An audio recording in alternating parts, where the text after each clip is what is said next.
Bom dia, candidato. Bom, as regras já foram explicadas, mas eu vou reiterar que a gente vai fazendo por etapa, passo a passo.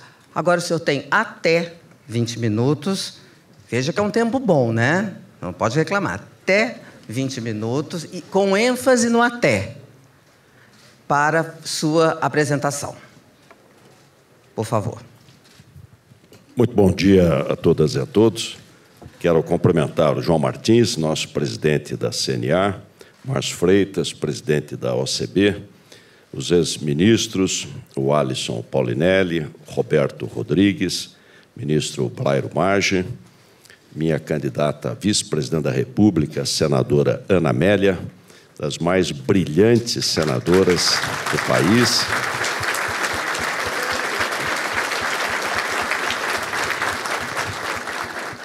Deputado federal Arnaldo Jardim, foi nosso secretário da Agricultura, cumprimentando todos os parlamentares. A alegria de vir com a minha esposa, a Lu, que está aqui conosco, cumprimentar a Dora Kramer, o Joey Valteno, agradecer a presença honrosa de cada uma e de cada um de vocês e dizer dos nossos compromissos com um setor que é o grande polo dinâmico da economia brasileira, campeão em todos os aspectos que a gente analise, campeão do emprego, onde entra o agronegócio, cresce o emprego, melhora a qualidade de vida da população, o IDH sobe, melhora a distribuição de renda, cai o índice de Gini, ou seja, é melhor distribuição de renda, ajuda a economia, a força motriz da nossa economia, recorde de balança comercial, superávit, enfim, um setor importantíssimo, estratégico para o nosso país. Uma primeira palavra sobre a macroeconomia. Nós temos que, ontem, urgente, zerar o déficit primário. Não é possível o país ir para o 6º ano de déficit primário. Ter uma dívida pública do governo geral, dívida pública bruta do governo geral de 5,2 trilhões, 77% do PIB, não pagar absolutamente nada e ainda gastar todo ano, como previsto na LDO do ano que vem, 139 bilhões de gastos além do que vai arrecadar e com baixíssimo investimento. Isso vai levar a problema grave. Olha aí, Argentina, os problemas que já está tendo. Então, a meta, nós reunimos os melhores economistas, aí, inclusive ligados ao setor, Zé Roberto Mendonça de Barros, Alexandre Mendonça de Barros, Pércio Arida, Edmar Baixa. A meta é, em até 2 anos, zerar o déficit primário. Isso vai trazer confiança para o Brasil, e trazendo confiança, nós vamos ter muito investimento no nosso país. Isso possibilita queda ainda maior da taxa de juros, João, reduzir ainda mais os juros, uma boa política monetária para estimular a atividade empreendedora e, com isso, evita sobrevalorização da moeda e ter um câmbio competitivo para a exportação, para o comércio exterior. Reformas. Nós só vamos avançar se fizermos reformas. Aliás, o presidente Kennedy dizia: a mudança é a lei da vida e temos que agir rápido. O Brasil tem pressa. Então, quem for eleito, estou trabalhando aí com a Ana Amélia, estamos chegando do Rio Grande do Sul, com grande empenho para a gente chegar lá e já em janeiro apresentar e trabalhar para aprovar as reformas. É possível. Embora seja emenda constitucional, nossa Constituição é pré-queda do Muro de Berlim, então ela é detalhista, ela é enciclopédica, não deveria ser, tem que mudar. E aí são 308 votos, 3/5 de votação na Câmara, no Senado, mas nos primeiros 6 meses são centrais.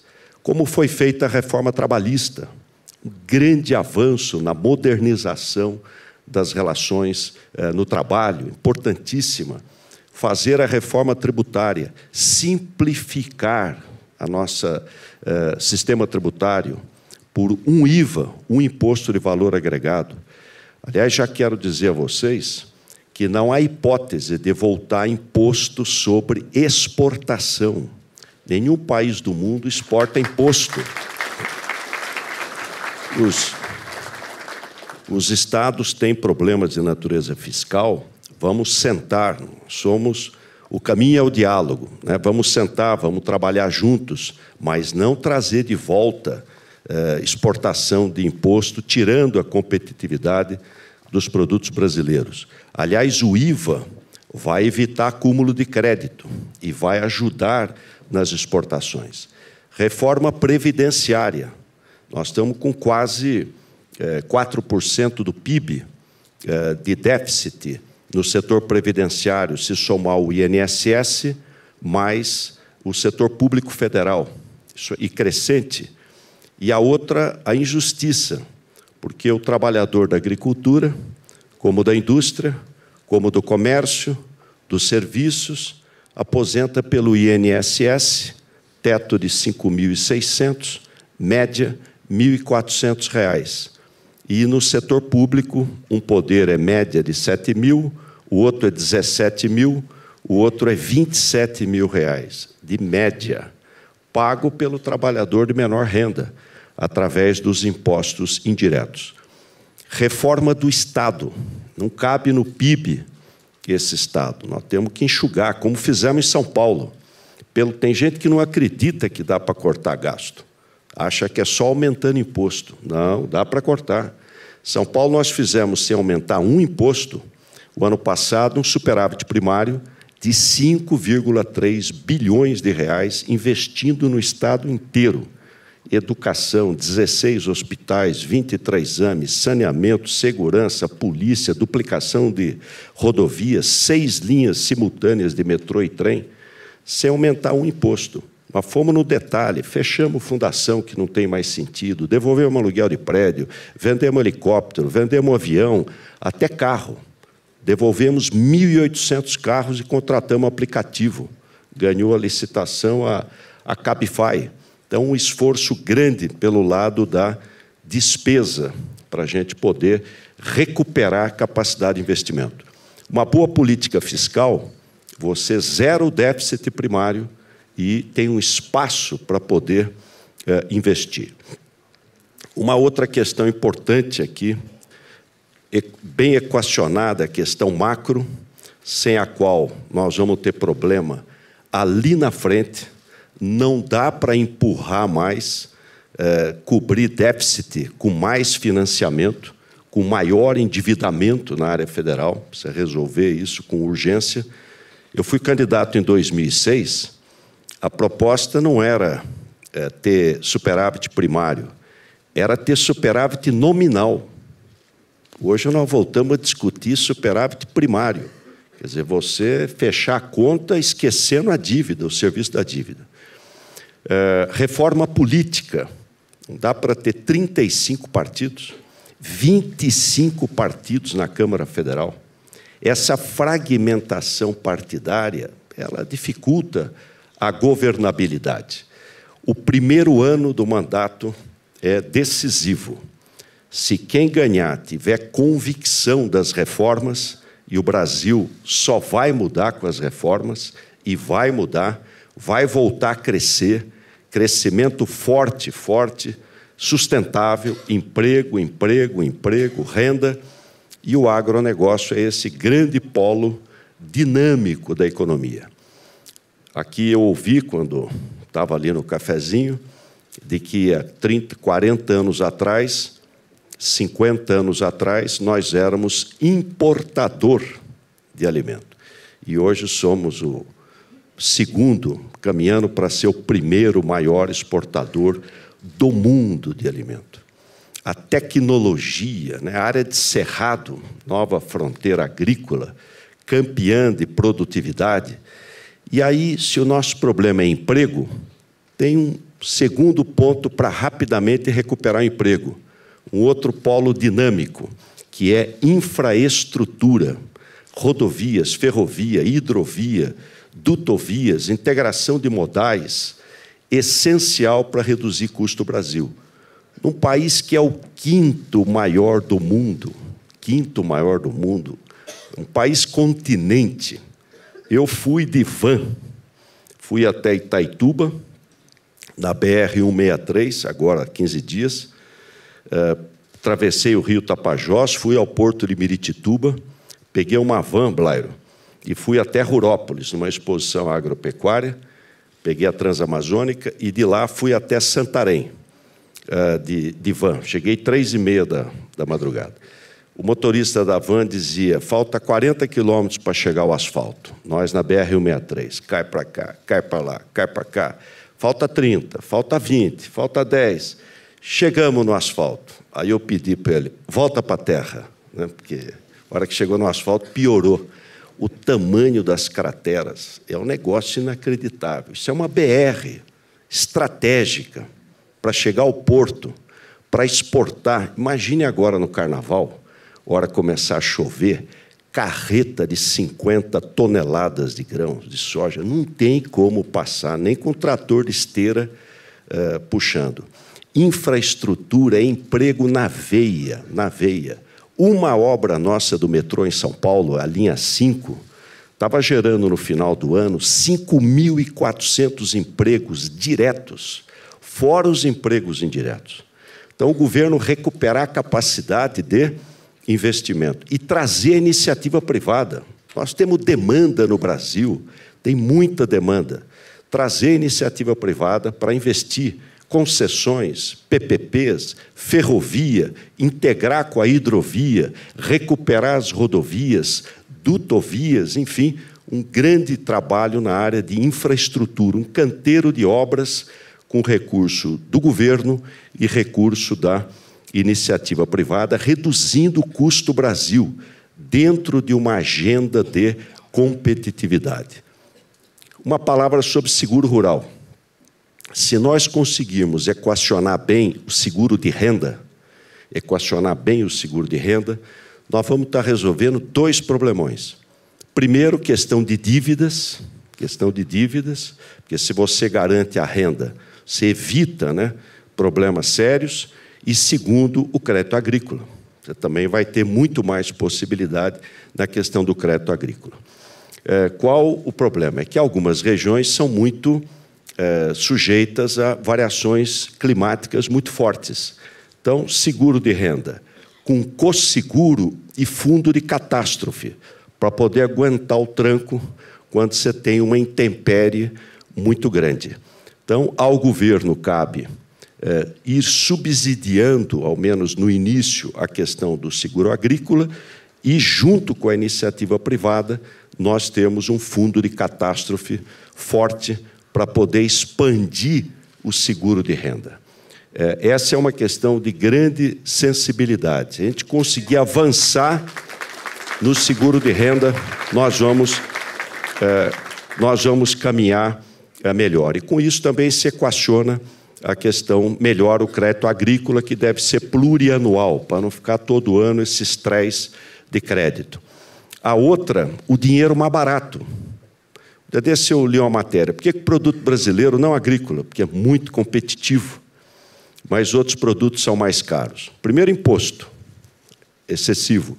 Segundo, burocracia. Terceiro, custo do dinheiro, capital de giro. E aí nós vamos reduzir o custo do dinheiro. Lei Geral de Garantias, cadastro positivo, mais competição. Estados Unidos tem 4.000 bancos. E quero destacar, Márcio Freitas, a importância que podem ter daqui para frente cada vez maior as cooperativas de crédito. Cooperativas de crédito, fintechs, né? Blockchain. Você tornar... O Brasil tem menos de 60% do PIB de crédito, o Chile tem 120% do PIB. Então, você ter crédito mais barato, estimular a atividade empreendedora. Comércio exterior. Nós somos o campeão da exportação. E temos que ter um ativismo muito grande. Eu defendo, além dos acordos comerciais que estão sendo estudados e trabalhados, por exemplo, nós entrarmos no TPP, no Transpacífico. Se nós não entrarmos, e entra a Austrália e Nova Zelândia, eles vão ter preferência sobre os nossos produtos. Nós vamos ficar para trás.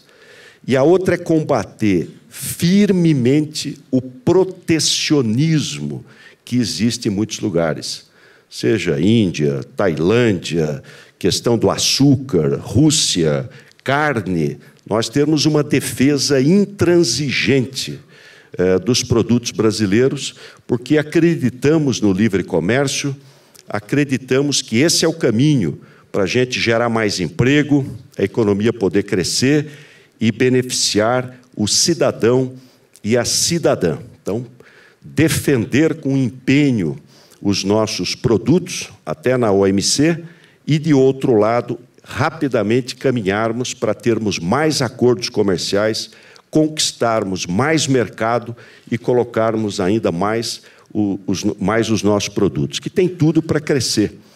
Nós só ocupamos menos 8,5% do território brasileiro com agricultura. O que nós temos para crescer é impressionante. E isso vai alavancar o Brasil para a gente melhorar a vida da população. Finalmente, uma palavra sobre segurança. Segurança jurídica e segurança pública. Segurança jurídica. O Delfim Neto, Ana Amélia, que é muito brincalhão, ele diz que o Brasil é um dos poucos lugares do mundo onde o passado é imprevisível, né? O passado é imprevisível. Segurança jurídica. E aí não é só o executivo que precisa aprimorar sua legislação, reduzir margem de discricionariedade, tornar as leis mais autoaplicáveis, corretas, mas também um diálogo com os outros poderes. Nós temos que trabalhar com os outros poderes, fazer isso cabe a quem for eleito, não só chefe de governo, mas também chefe de Estado, como é no Brasil, ter um diálogo com os demais poderes, para a gente poder buscar as melhores soluções, tirar nós, destravarmos e podermos avançar. Eu quero dar o testemunho aqui de São Paulo, muitos aqui não são de São Paulo, mas dizer que nós tínhamos lá no Pontal do Paranapanema uma área de grande conflito. E através do ITESP, de regularização fundiária, firmeza nas desocupações, invadiu, desinvade. Aquilo é 24 horas. Aliás, sendo presidente, vou cobrar dos governadores, porque muitas vezes tem decisão judicial de reintegração de posse e que não é cumprida. Se nós não cumprirmos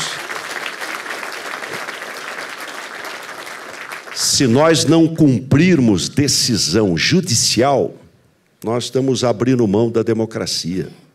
Isso é valor, é princípio. Então, cumprimento quem tem. Não se cumpre decisão judicial, cabe à polícia, por ordem judicial, executá-la. Só que muitos estados simplesmente não executam. A ordem judicial não é cumprida. São Paulo paguei caro no episódio lá do Pinheirinho, porque como a justiça demorou muito, acabou tendo um problemão, mas não há hipótese de não ter cumprimento de ordem judicial e, de outro lado, a defesa da propriedade. Segurança pública, que hoje é um problemão no Brasil inteiro. Inteligência, tráfico de droga, tráfico de arma e contrabando, descaminho, é fronteira. Então, tecnologia. Tive com o general Vilas Boas e coordeno o nosso programa de governo o general João Campos, que era o comandante do Sudeste, lá em São Paulo. Tecnologia, CISFRON e CIPAM. Estados Unidos tem 5.000 quilômetros de fronteira com o México. Não é fácil. Nós temos, Dora, 17.000 quilômetros de fronteira seca, com os maiores produtores de droga do mundo. Diplomacia, crime não tem fronteira. Chamar os países vizinhos, vamos trabalhar juntos. Todo mundo sabe por onde entra droga, arma, contrabando. Como é que não age? Tem uma ação duríssima, como nós tivemos em São Paulo. Nós tínhamos 13.000 homicídios no estado de São Paulo. Reduzimos para 12, 11, 9, 7, 5, 4. O ano passado, 3.503, para uma população de 45,5 milhões de habitantes. Dá 8,02 por 100 mil habitantes ano. O Brasil teve, ano passado, 63 mil assassinatos. Jovens perdendo a vida, famílias desfeitas. Então, todo o nosso empenho na questão da segurança pública. Falta 1 segundo para acabar meu tempo.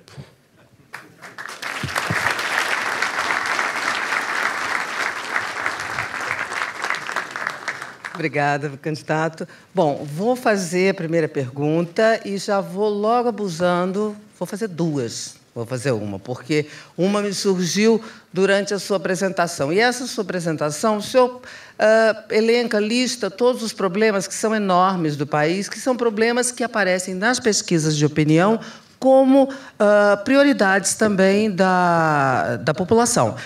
Muito bem, dinheiro, todo mundo, enfim, o Estado brasileiro enfrenta aí grandes déficits orçamentários país afora. E é um problema. Aí o senhor disse que, olha, dá para cortar e dá para não aumentar imposto. Acho que foi isso, entendi certo.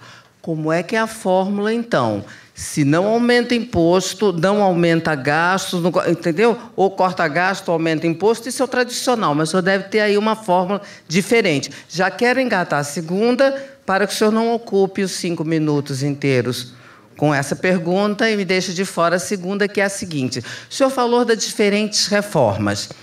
Claro que a da Previdência é difícil, claro que a tributária é difícil, mas, candidato, desculpa, a mais difícil mesmo é a política. Sabe por quê? Porque a moçada da política não quer fazer, quem faz a regra, e a regra afeta, e é difícil. O senhor me parece que disse que... o senhor me parece, não, o senhor disse que chegando vai botar para derreter e vai botar para andar a reforma política. Quero saber o seguinte, uma coisa é a vontade de fazer, outra coisa é como é que vai enquadrar aquela turminha que o senhor conhece bem, até porque já foi deputado e sabe perfeitamente como é que a coisa funciona. São essas duas. Bom, então a primeira é a questão financeira. Como é que vai zerar o déficit em 2 anos? Não tem solução se o Brasil não voltar a crescer. O país tem que voltar a crescer. Cresce, segura os gastos e abre um espaço fiscal para poder zerar o déficit e para poder investir. Para o Brasil voltar a crescer, precisa ter investimento. Nós não vamos crescer só com consumo. Precisa ter investimento. Para ter investimento, precisa ter confiança de que vai pegar o rumo correto e vai fazer com rapidez, não perder tempo. Então, item 1, redução de despesa. Dá para reduzir infinitamente mais do que se imagina. Segundo, reformas. A reforma, ela às vezes não é efeito amanhã, mas ela evita de piorar no futuro. Você traz a valor presente esse ganho. Eu fiz a reforma da Previdência em São Paulo, em 2011, primeiro ano. Mandei para a Assembleia aprovou, já está vigorando. Então, todo o pessoal de São Paulo, executivo, judiciário, legislativo, universidade, todo mundo, é teto do INSS, R$ 5.600, novos funcionários. Não, mas o sujeito ganha 30, tudo bem. Nós vamos pagar 5.600 quando ele aposentar. Acima disso é previdência complementar, é Previcom, 1 para 1, 1 para 1. Capitalização individual, não é mais benefício definido, é contribuição definida. Déficit zero. Hoje o déficit é 18,5 bilhões, crescente, vai chegar a 30. Com a reforma que nós fizemos, vai chegar a zero. Vai chegar a zero. Você traz isso a valor presente, embora não tenha efeito financeiro ali. Trazendo confiança, Dora, vai trazer investimento, sobra dinheiro no mundo. Sobra dinheiro no mundo. A economia mundial vai crescer esse ano quase 4%. 3,8%. Isso não vai ser eterno. Nós temos que aproveitar, agir com rapidez para o Brasil poder retomar a atividade econômica forte. A outra, nós vamos rever, tem 140 bilhões de déficit primário, 280 bilhões de incentivo. Será que todos os incentivos se justificam? Vamos passar um pente fino em tudo isso. Será que todos se justificam? E, nesta proporção, a simplificação tributária pode trazer um ganho do PIB, há um estudo do deputado Rauli e do Bernard Api, de 1% do PIB quase em 12 anos, só com a simplificação tributária. Então, acredito, sim, nós já fizemos. O Mário Covas, quando assumiu o governo em janeiro de 95, o Estado não pagou salário. Não tinha dinheiro para pagar salário. Você, quando para de pagar salário, você já deu cano em todo mundo. Já tinha 500 obras paradas, fornecedor sem receber, banco sem receber. E, hoje, nunca mais tivemos déficit. Nunca. Ajuste. Essa é uma obra interminável. Interminável. Sai um governo, entra o outro, ajusta de novo. Tecnologia de informação hoje permite você ter ganhos impressionantes. O Congresso aprova? Aprova. Olha, vamos fazer justiça aqui, com os deputados aqui, senadores. A proposta da reforma trabalhista, que foi para o Congresso, era desse tamaninho. Fraquinha, fraquinha. A proposta que saiu foi estrutural, mudou um sistema antiquado, arcaico, autárquico, de cima para baixo. Foi o Congresso que fez. Não dá para achar que vai votar reforma 6 meses da eleição. Quando jogou as reformas para este ano, claro que não ia acontecer. A outra, a força do voto. O presidencialismo tem vários defeitos, mas tem um lado bom. Quem for eleito tem muita força. Vai ter 60 milhões de votos. A eleição já passou. Quem ganhou, ganhou. Quem perdeu, perdeu. Tem que unir todo mundo. O Brasil está com muito ódio. Todas as vezes que houve um esforço conciliatório, a democracia consolidou-se, a economia cresceu mais forte e os avanços sociais foram maiores. Vamos fazer um esforço conciliatório. O pessoal critica a grande aliança que eu fiz e, olha, trabalhei muito, mas muito para conseguir. E isso vai fazer a diferença para governar. Senão não vai governar. Senão vai ser só discurso. E a gente tem que escolher os melhores quadros, como escolhia a Ana Amélia. Mulher, guerreira, batalhadora, representando a aliança. Obrigada, candidato. O senhor só não contou como é que vai fazer para enquadrar as pessoas. Mas se eu entendi o seguinte, a força dos 60 milhões de votos é que vai fazer com que o Congresso... Está ok. Então, agora vamos passar aqui ao meu colega Joe Larry, que é responsável pela sucursal do Financial Times no Brasil. Vai, Joe. Bom dia, candidato. O mundo está enfrentando uma guerra comercial liderada pelo presidente Trump dos Estados Unidos. Ao mesmo tempo, aqui no Brasil, tem alguns políticos querendo revogar a desoneração tributária das exportações, incluindo sobre produtos básicos e semi-elaborados. A minha pergunta é, como o seu governo vai se posicionar a respeito da guerra comercial e as políticas comerciais protecionistas do Donald Trump? E como você vai relacionar com o presidente Donald Trump mesmo? E qual será a política do seu governo para a carga tributária sobre produtos básicos semi-elaborados destinados à exportação? Olha, todos os países do mundo. O Brasil melhorou muito. Se a gente for verificar, na década de 30, o Brasil é um país pobre, renda baixa, expectativa de vida 43 anos de idade, mortalidade infantil 140, Joy. Nós melhoramos muito, passamos para a renda média, expectativa de vida foi para 77 anos, mortalidade infantil caiu para 14. Só que nós estamos nessa armadilha de renda média. Nós estamos com dificuldade de dar o outro salto. Os países que o fizeram, abertura comercial, comércio exterior, nós precisamos fazer uma maior abertura comercial. Nós temos 3% do PIB do mundo, 1% do comércio exterior. Qual a dificuldade? Bom, mas ir para competir com o custo Brasil. O Brasil ficou caro, país caro, caríssimo, perdeu competitividade. Há um princípio em medicina que diz: suprima a causa, que o efeito cessa. Precisa agir na causa dos problemas. Nós vamos ter uma agenda de competitividade, simplificação tributária, zerar o déficit, recuperar a capacidade de investimento, tornar o dinheiro mais barato, pôr os bancos para competir, abrir mais, desregulamentar, desburocratizar, destravar a economia, investir na educação básica. Se a gente subir 50 pontos no PISA, você ganha 1% de produtividade permanentemente e abrir a economia. É um equívoco, um protecionismo. Isso pode prejudicar o crescimento da economia mundial. Porque o Brasil precisa avançar mais. Em 18 anos, nós fizemos 3 acordos comerciais: Israel, Egito e Palestina. Nós precisamos ter um ativismo, né, uma força na questão, sem ideologia.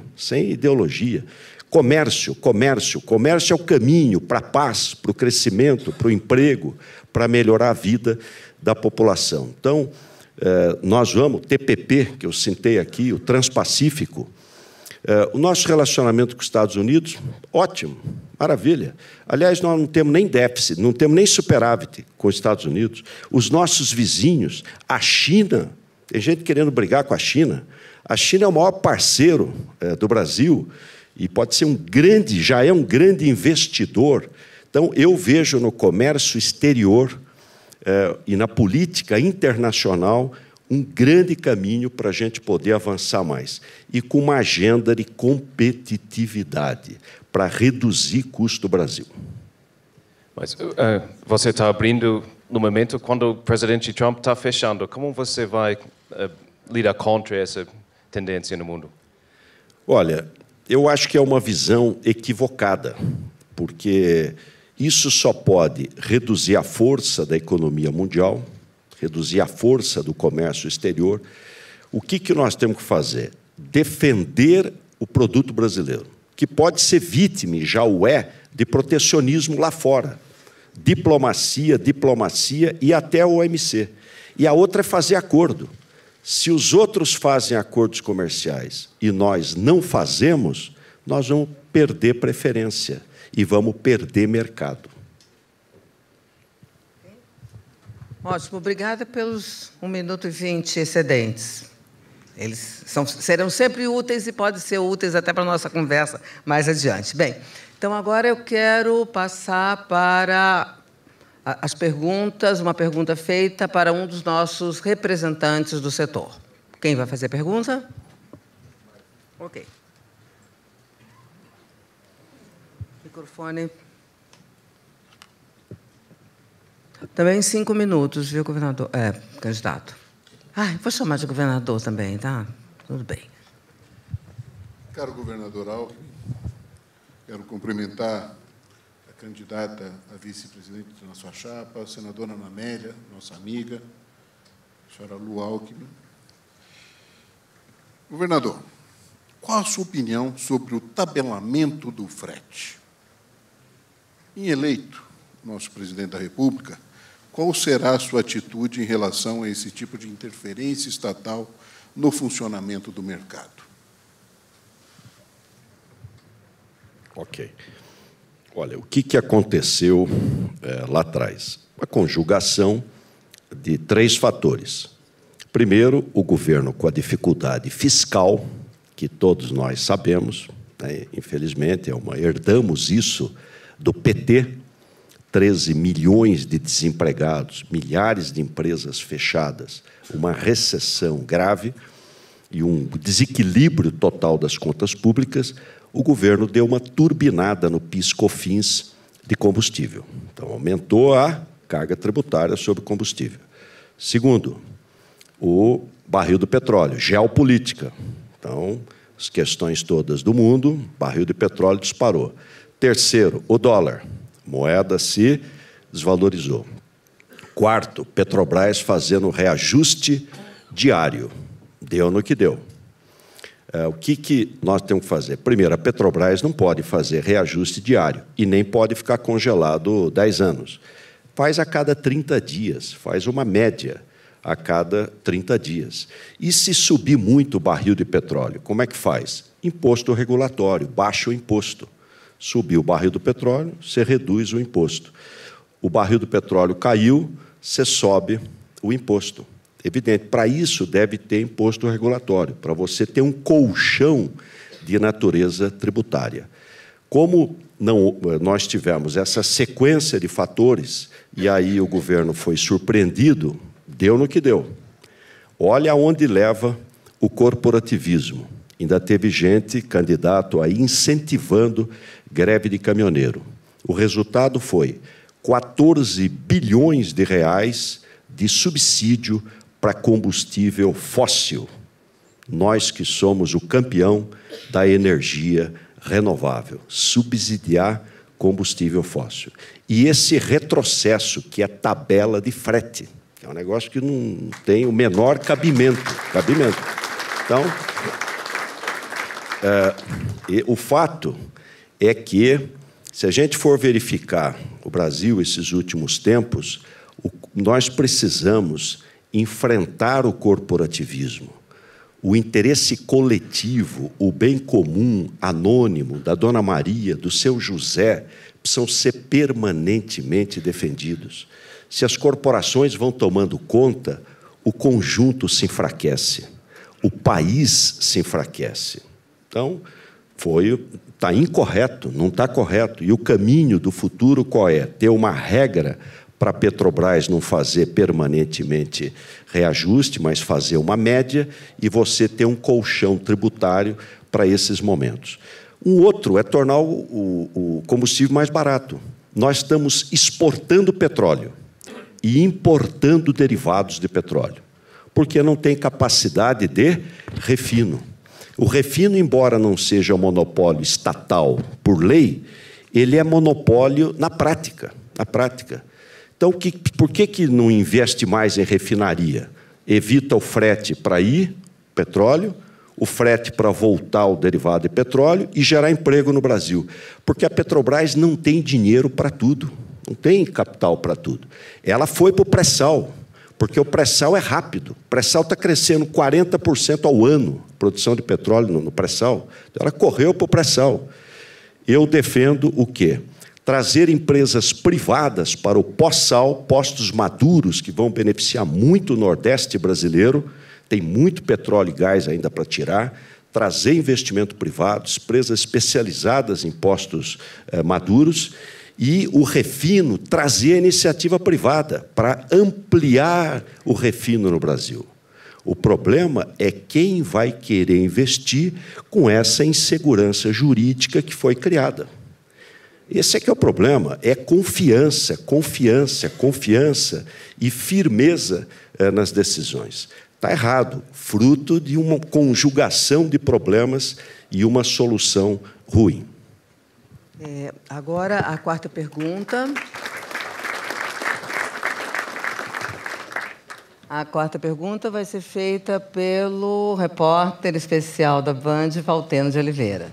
Governador, o senhor já deve ter ouvido o verso: eu quero uma casa no campo para compor roques rurais, ter os amigos do peito, curtir os discos, os livros. Um sonho que todo mundo tinha e que está acabando, porque quem campeia é a violência no campo. E eu gostaria de saber qual é a política do senhor para diminuir furtos, homicídios, sequestros. A situação é tão grave que não há delegacias especializadas, as patrulhas rurais são escassas e nem números temos sobre isso. Recentemente, a CNA fez uma parceria com o Ministério da Segurança, inclusive para ter números, porque nem isso nós temos. E se o senhor também é a favor do porte de armas para o homem do campo? Valteno, né? Olha, em relação à segurança, eu destaquei segurança jurídica, que é importantíssima. Aliás, quero dizer que vou reanimar lá a medida provisória do Fernando Henrique, que proibia terra invadida ser desapropriada para efeito de reforma agrária. Nós vamos até aumentar o tempo disso e reeditar a medida provisória. Em relação à segurança pública, primeiro, porte de arma. Sou favorável a que na área rural você tenha o porte de arma totalmente facilitado. Eu até disse, eu até os 16 anos de idade, nunca morei na cidade, Blairo, porque meu pai era veterinário. Então, a gente morava na fazenda que ele trabalhava. Tinha lá uma espingarda em cima do armário. Nem sei se funcionava aquilo, mas tinha lá uma espingarda. Então, a área rural, só quem não morou na área rural não sabe o que é. Você está distante. É diferente quem está no centro da cidade, num prédio que tem porteiro, tem controle, tem câmera de vídeo, disca 190, a polícia em 3 minutos está na sua porta, tem patrulhamento, é totalmente diferente. Então, defendo, sim, que na área rural você tenha posse, porte de arma. Agora, é claro que é o governo que tem que combater organizações criminosas. Equipamentos agrícolas são caríssimos, defensivos agrícolas são caríssimos. Então, você tem que ter investigação. Eu vou criar no governo federal uma agência, não vai gastar quase nada, porque já existem os órgãos de inteligência e informação, unindo Forças Armadas, ABIN, Polícia Federal, Polícia Rodoviária Federal e dos estados. Porque crime não tem fronteira para você ir rastreamento de arma, contrabando, droga, entrada, ação na fronteira, e vou criar uma Guarda Nacional, exatamente para poder apoiar a questão do crime no campo. Hoje existe, Valteno, uma Força Nacional. O que é essa Força Nacional? Você empresta um PM de um estado para pôr no outro. Então, nós cedemos 800 policiais militares para ir para o Rio de Janeiro. O outro empresta 300. Você veste um santo desvestindo o outro e coloca o policial num estado que ele não conhece. Nós vamos ter uma Guarda Nacional permanente. Governar é escolher. O problema de segurança é no Brasil inteiro. Não é só no Rio de Janeiro. Aliás, quem é a vítima da droga? Um jovem do sexo masculino e de baixa escolaridade. Então, quanto mais pobre a região, maior é o problema. Se pegar as 50 cidades mais violentas do mundo, 17 estão no Brasil e 14 estão nas regiões mais pobres. Então, o governo federal vai liderar esse trabalho. Inteligência, informação, tecnologia e a Guarda Nacional. A outra, parceria com estados e municípios. Nosso sistema está capenga, porque ele afastou o governo mais perto, mais próximo, que é das cidades, dos municípios. Nova York era uma cidade violenta, hoje é uma cidade segura. Quem lançou tolerância zero? Rodolfo Giuliani, prefeito de Nova York. Polícia e ação no território. Corpo de bombeiro é do município. A polícia municipal, nós precisamos trazer os municípios para ser nosso parceiro. Eu já fui prefeito. O que prefeito quer? Pacto federativo. O que é pacto federativo? Tirar dinheiro do governo federal e colocar no município. Tudo bem, nós vamos ajudar, mas nós vamos exigir resultados. Você vai atuar conosco, prevenção primária. Todo município tem aquele bairro complicado, aquele bairro difícil, aquele bairro complicado. Vamos atuar em conjunto e ter resultado. O que eu fiz em São Paulo? Uni a Polícia Militar com a Civil. O mesmo distrito da Polícia Civil com a mesma companhia da Polícia Militar.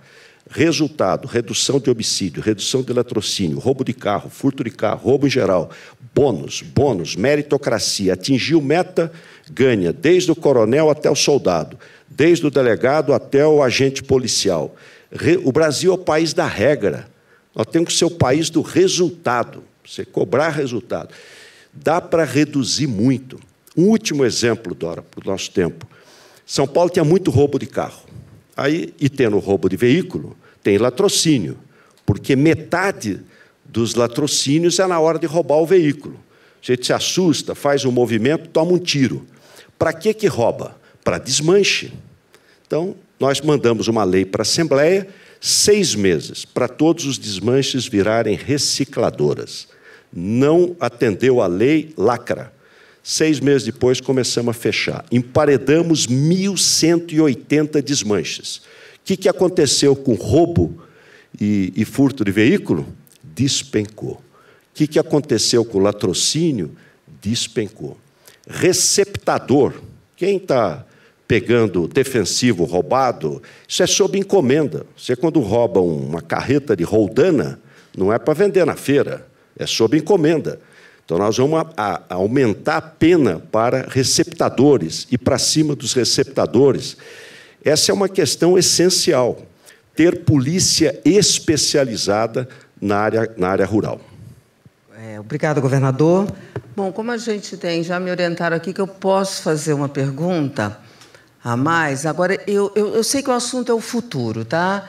Mas não dá para desprezar o presente. E não dá para desprezar o presente eleitoral, porque está ótimo, planos para a presidência da República. Só que há uma distância entre agora, hoje, e a presidência da República. E se essa distância não for cumprida, se eu não chegar lá, tudo isso que a gente está falando aqui não vale nada, tá certo? Só vale se ganhar a eleição.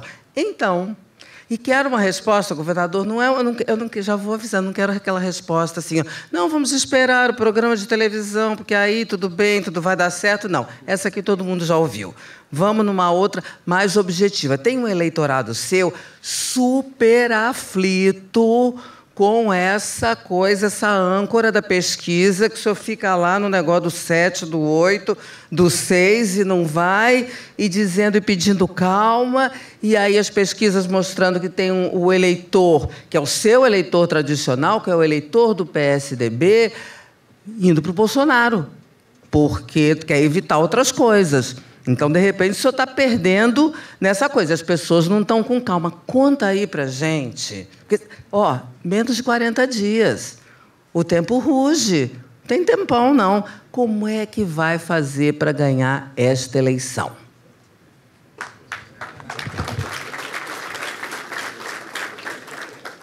Você sabe que o meu sonho no futuro é eu cobrir uma eleição. E os jornalistas candidatos. Já tenho até...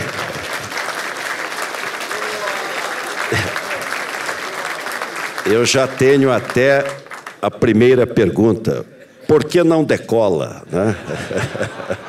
Olha, há 2 ansiosos na vida. Os políticos e os jornalistas. Né? E a gente precisa controlar a ansiedade. A campanha, agora que vai começar. Eu vou dar um dado para você, não é... É fato, é fato. As 2 últimas eleições, Roberto Rodrigues, Paulinelli, Blairo, São Paulo, eleição de prefeito. Desse me mandaram lá esse negócio de YouTube e tal, é interessante, né? O pessoal pega e manda. Então, tinha lá, 26 de agosto, hoje é 28, né? Então, 29, 3 dias atrás, 26 de agosto, manchete da Folha. E o Datafolha é uma instituição seríssima, seríssima. Não estava errado, não. Candidato Celso não sei o quê, 33%, e no segundo, 33%, e no segundo turno ganha com folga de todos os candidatos. Isso no dia 26. Vem a eleição, ele nem sequer foi para o segundo turno. E o candidato que tinha 5%, o nosso, ganhou no primeiro turno. Vamos pegar a última eleição no Brasil.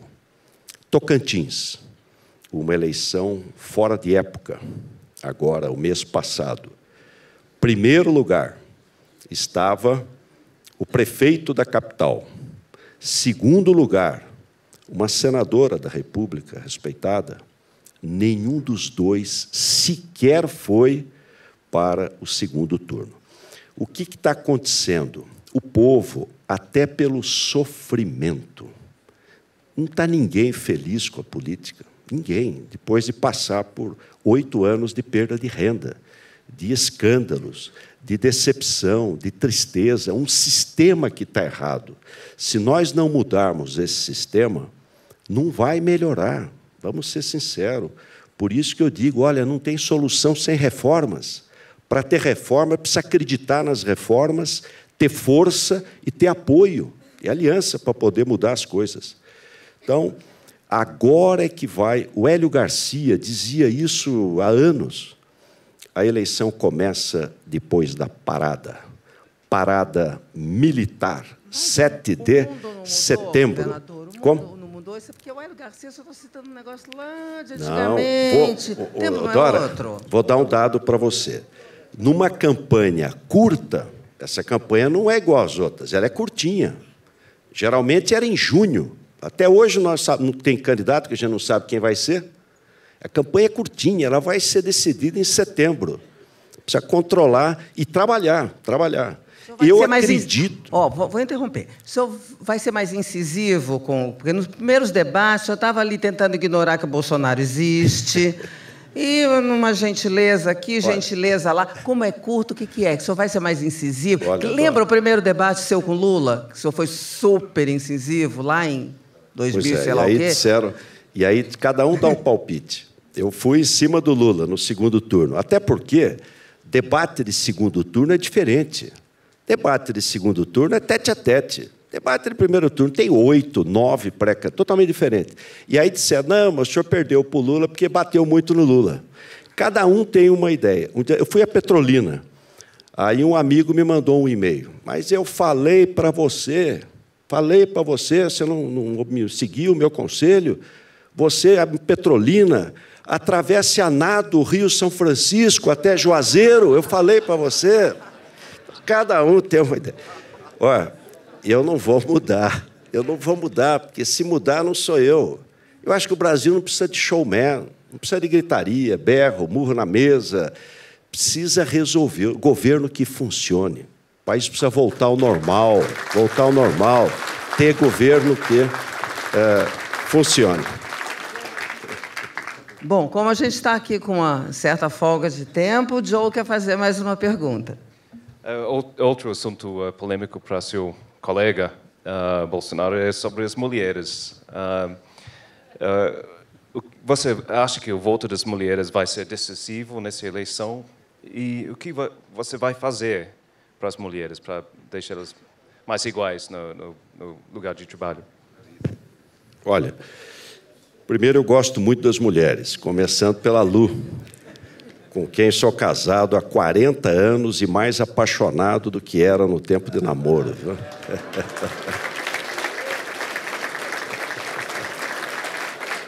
Olha, as mulheres são maioria, né? 52% da população. As mulheres são melhores do que nós, homens, né? Nós temos que reconhecer isso, são melhores, garra, sensibilidade, determinação. Eu até dou um exemplo, né, homenageando as mulheres.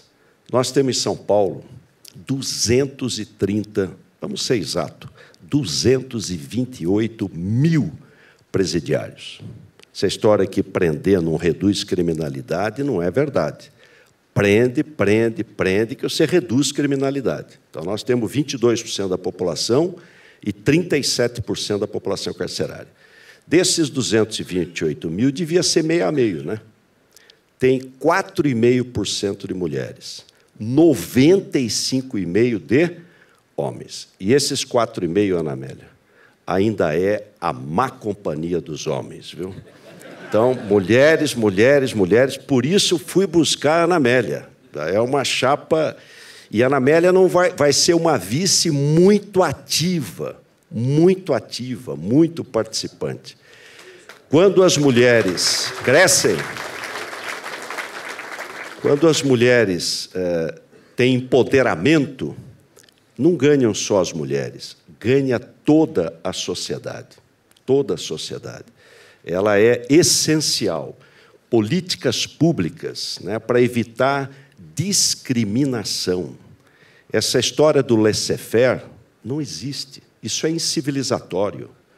Nós temos que garantir oportunidade, zelar pelo pluralismo e garantir oportunidade para todas. As mulheres serão o centro do nosso governo.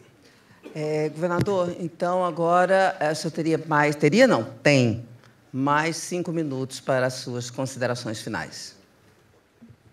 Então, reiterar aqui o meu agradecimento, dizer da minha alegria de estar aqui com vocês. Meu papai, lá de cima, está muito feliz, porque era um homem ligado à área rural. Meu pai dizia, Ana Amélia, o contato com a natureza aproxima o homem de Deus, né? Aproxima o homem de Deus, é uma bênção.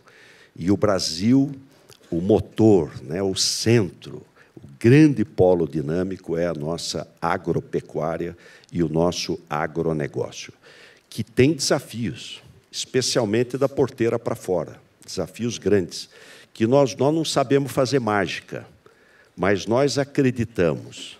Sou do interiorzão, caipira do interior de São Paulo, na terra onde é olhar nos olhos, falar a verdade e trabalhar, trabalhar, trabalhar, trabalhar.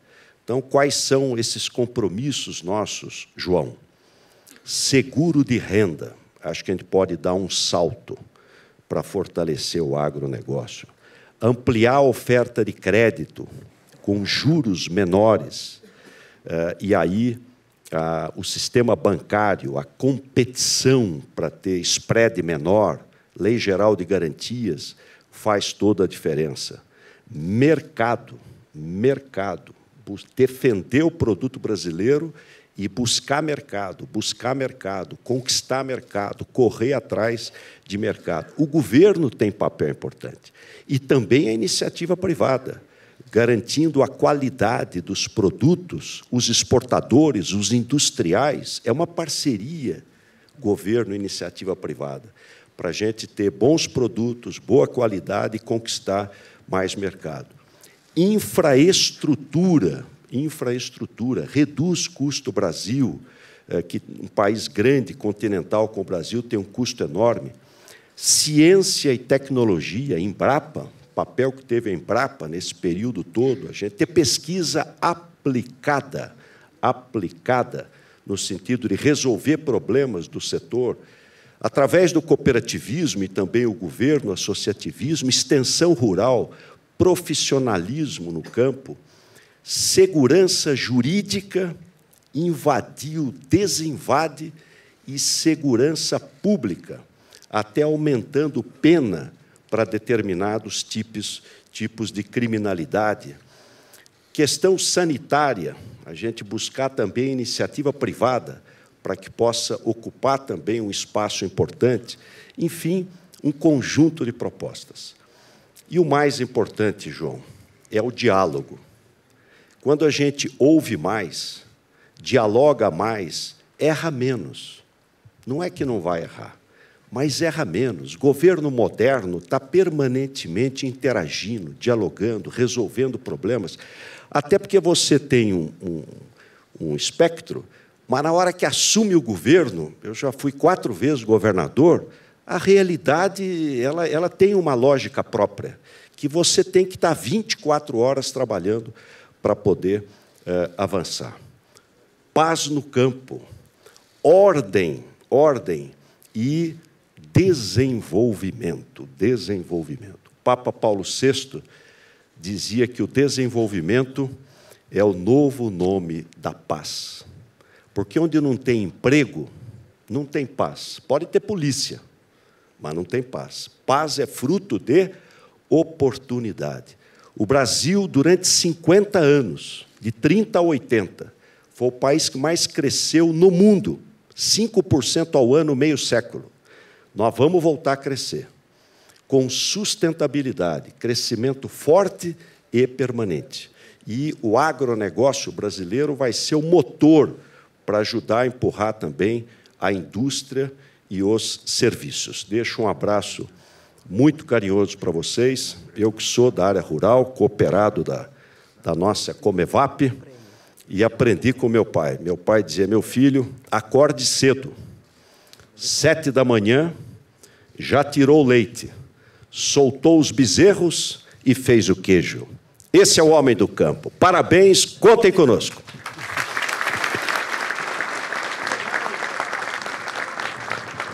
Eu agradeço, governador, e peço ao senhor... Peço ao senhor que permaneça no palco, porque o presidente da... Oi, diga. Votem em mim e na Ana Amélia. Presidente, o senhor vai receber das mãos do presidente da CNA o documento O Futuro é Água. Roberto Rodrigues, todos nós fizemos